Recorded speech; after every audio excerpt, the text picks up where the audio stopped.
Doctor Moumita Debnath profession से एक doctor है और उनका जन्म 1994 को भारत के बांग्लादेश के कोलकाता में हुआ था। उनके पिताजी का नाम शेखर रंजन देवनाथ और उनकी माताजी एक हाउसवाइफ हैं। आरजेकर मेडिकल कॉलेज की 31 वर्षीय पीजीटी डॉक्टर की हत्या और बलात्कार की जांच जटिल होती जा रही है। माता-पिता और सहकर्मी मानते हैं कि डॉक्टर को कुछ संवेदनशील जानकारी जान गई थी। पुलिस वॉलंटियर संजय रॉय को गिरफ्तार किया गया, लेकिन शक है कि असली दोषी अभी भी आज़ाद है। क्या आरजेकर मेडिकल कॉलेज और अस्पताल की 31 वर्षीय पीजीटी डॉक्टर को कुछ ऐसा पता था जो उसे नहीं पता होना चाहिए था? क्या उसे उन रहस्यों को जानने की कीमत चुकानी पड़ी जो उसे नहीं जाननी चाहिए थी? क्या उसे चुप कराने के लिए बलात्कार और हत्या की योजना बनाई गई थी? ये कुछ सवाल उसके माता-पिता और सहकर्मियों ने उठाए हैं। डॉक्टर के माता-पिता से लेकर अस्पताल के सभी डॉक्टर तक यही कह रहे हैं और पुलिस वॉलंटियर संजय रॉय की गिरफ्तारी पर सवाल उठा रहे हैं। वे दावा कर रहे हैं कि संजय रॉय केवल एक छोटा सा मोहरा है। वह बलि का बकरा हो सकता है और असली अपराधियों को अभी तक पकड़ा ही नहीं गया है। पुलिस ने अब तक मृतक डॉक्टर की डायरी और उनके माता-पिता से जो विवरण जुटाए हैं, उनसे पता चलता है कि वह पिछले कुछ हफ्तों से बहुत तनाव में थी और काम के दबाव में थी। दूसरे वर्ष की पीजीटी डॉक्टर होने के नाते वह पहले ही सरकारी मेडिकल कॉलेज और अस्पताल में 1 साल से अधिक समय बिता चुकी थी। ऐसे संस्थानों में जूनियर डॉक्टरों के लिए लगातार 36 घंटे काम करना आम सी बात है। उसने एक डायरी में दबाव के बारे में लिखा है। डॉक्टर के साथ काम करने वाले एक सहकर्मी ने कहा, हमें संदेह है कि यह बलात्कार और हत्या का कोई साधारण मामला नहीं था। वह आकस्मिक शिकार थी। उसे निशाना बनाया गया था। संजय रॉय को कैसे पता चला कि वह उस समय सेमिनार हॉल में अकेली थी? वह किसी बड़ी मछली की रचाई गई साजिश का शिकार हो सकती है।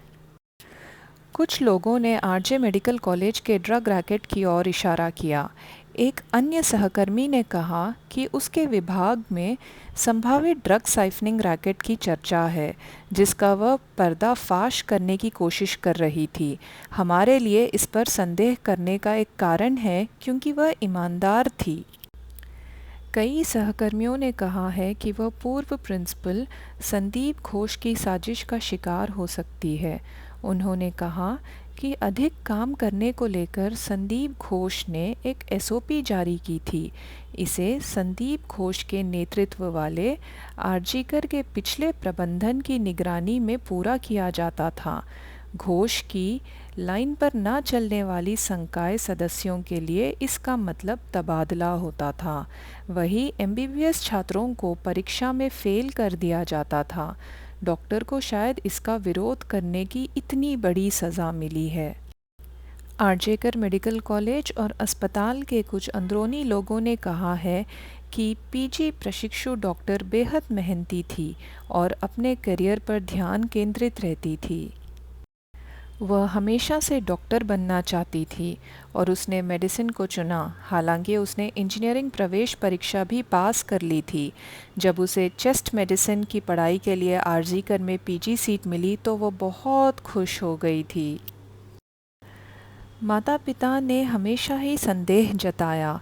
9 अगस्त को अपनी बेटी की मौत की सूचना मिलने के बाद महिला के माता-पिता ने पुलिस को बताया कि उसने उनसे काम के अत्यधिक दबाव के बारे में बात की थी। उसकी डायरी से यह स्पष्ट था कि कुछ सहकर्मी उस पर बहुत सारा काम थोप रहे हैं।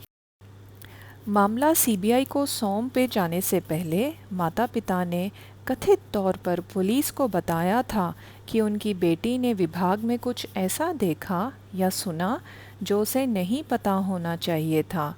सहकर्मियों और अधिकारियों ने अस्पताल में कई तरह की गड़बड़ियों की ओर भी इशारा किया और कहा कि जो कोई भी अनियमितताओं के खिलाफ खड़ा होने की हिम्मत करता है, उसे किसी न किसी तरह की सज़ा दी जाती है।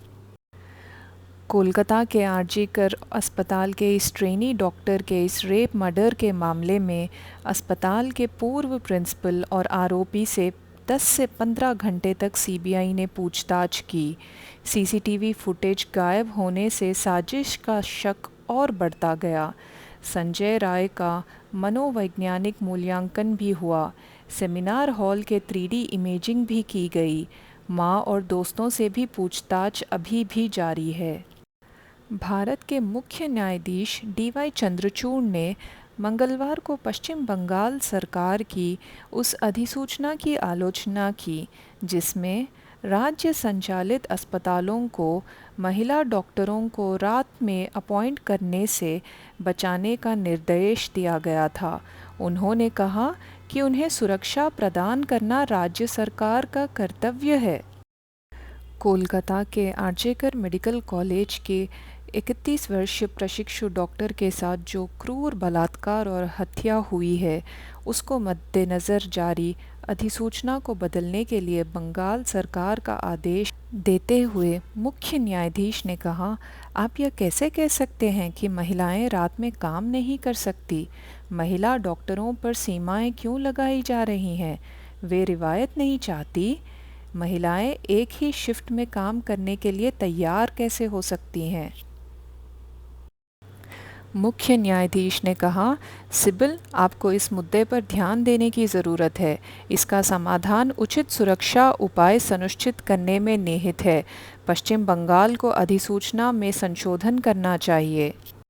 सुरक्षा प्रदान करना आपकी जिम्मेदारी है। आप महिलाओं को रात में काम करने से नहीं रोक सकते। पायलट, सेना के जवान और अन्य लोग रात के समय भी काम करते हैं ना? अदालत ने इस बात पर कहा कि वह ममता बनर्जी से बैठक करेंगे और इन समस्याओं का हल निकालेंगे और अदालत ने इस बात पर भी जोर दिया कि सीबीआई के सुरागों का खुलासा करना अभी उचित नहीं होगा क्योंकि इससे जांच में व्यवधान ही पैदा होगा। मुख्य न्यायाधीश डीवाई चंद्रचूड़ ने केंद्रीय जांच ब्यूरो सीबीआई को स्थिति रिपोर्ट पर टिप्पणी करते हुए इस बात पर जोर दिया कि चल रही जांच के विवरण का खुलासा करने से जांच की दिशा खतरे में पड़ सकती है। उन्होंने आश्वासन दिया कि जांच का उद्देश्य पूर्ण सत्य को उजागर करना है और मौजूदा गिरफ्तारियों से परे और भी खुलासे हो सकते हैं। उन्होंने कहा, प्रिंसिपल के अलावा स्टेशन हाउस ऑफिसर एसएचओ को भी गिरफ्तार किया गया है, इसलिए हमें इंतज़ार करना चाहिए। सीबीआई विभिन्न मुद्दों की जांच कर रही है जिसमें यह भी शामिल है कि यह पोस्टमार्टम के लिए वैज्ञानिक चालान सही तरीके से प्रस्तुत किया गया था और क्या अपराध स्थल पर कोई छेड़छाड़ की गई थी या सबूत नष्ट किए गए थे। मुख्य न्यायाधीश ने कहा कि इस स्तर पर हमारे लिए आगे कुछ भी खुलासा करना नासमझी होगी। मुख्य न्यायाधीश ने माना कि पीड़िता के पिता ने जांच के लिए उन्हें कुछ सुराग समझाए हैं।